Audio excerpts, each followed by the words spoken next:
आज हम सब ये सुनते हैं कि आजकल की लड़कियां बर्दाश्त नहीं करती हैं। आजकल की लड़कियां एक साथ रहना नहीं चाहती हैं या घर पे नहीं रहना चाहती हैं।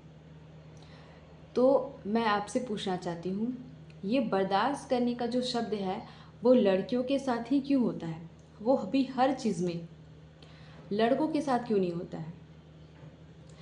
आप इसलिए इस लड़की को बर्दाश्त करने के लिए कह रहे हैं क्योंकि वो आपके घर आ गई है, उसके पास कोई ऑप्शन नहीं है, इसीलिए ना।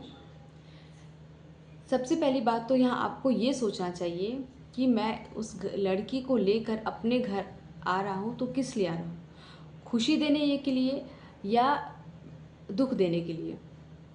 अगर आप उस लड़की को दुख पहुँचाएंगे ना, तो यकीन मानिए आपके बेटे को भी दुख होगा, क्योंकि अगर वो रोएगी तो वो बातें जाके किसको बताएगी? अपने पति को बताएगी। और अगर पति भी ना समझे, क्योंकि आप बेटे को ये चीज़ नहीं समझा कर रखते हैं कि शादी हो गई है दोनों की, तो बहुत कुछ दोनों को फेस करना पड़ेगा, तो इसलिए उन दोनों का रिश्ता ही खराब होता है। जो गार्जियन सब समझते हैं, क्योंकि ये वो झेल चुके रहते हैं, फिर भी वो हर पीढ़ी को, ये नई पीढ़ी नहीं है ना जाने भारत में खासकर ये कितनी पीढ़ियां हो रही हैं जो ये सब बातें आज भी चल रही हैं। बहुत अजीब लगता है सोचकर। और सच में अगर एक लड़की से आप खुल के पूछे ना, तो उसे समझ ही नहीं आता है कि सहना किस बात पर है। और घर है तो घर में तो खुश होने की चीज़ होती है ना, खुश रहने की जगह है वो, दुख झेलने के लिए नहीं, ना ही सहने के लिए। अगर वो गलत भी कर रही है तो वो आपके घर की है, उसे बात से समझाइए। ये मतलब गलत तरीके से समझाना, ऊपर से ये कहना कि नहीं बर्दाश्त नहीं करती है, ये बिल्कुल गलत है। क्योंकि बहुत सारी चीज़ें तो उसके हिसाब से आप भी नहीं जानते हैं। वो जितना जानती है वो तो आप भी नहीं जानते हैं। ऐसा तो नहीं ना कोई कोई पूरा है जो सब कुछ जानता हो।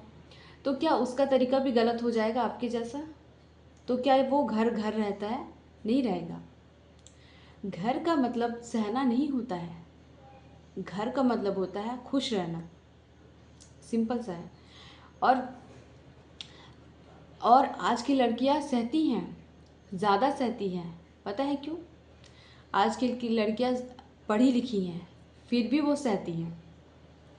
आज की लड़कियां काम भी करती हैं, फिर भी वो सहती हैं, यानी जॉब करती हैं, फिर भी वो आकर मुंह अपना बंद रखती है घर पे।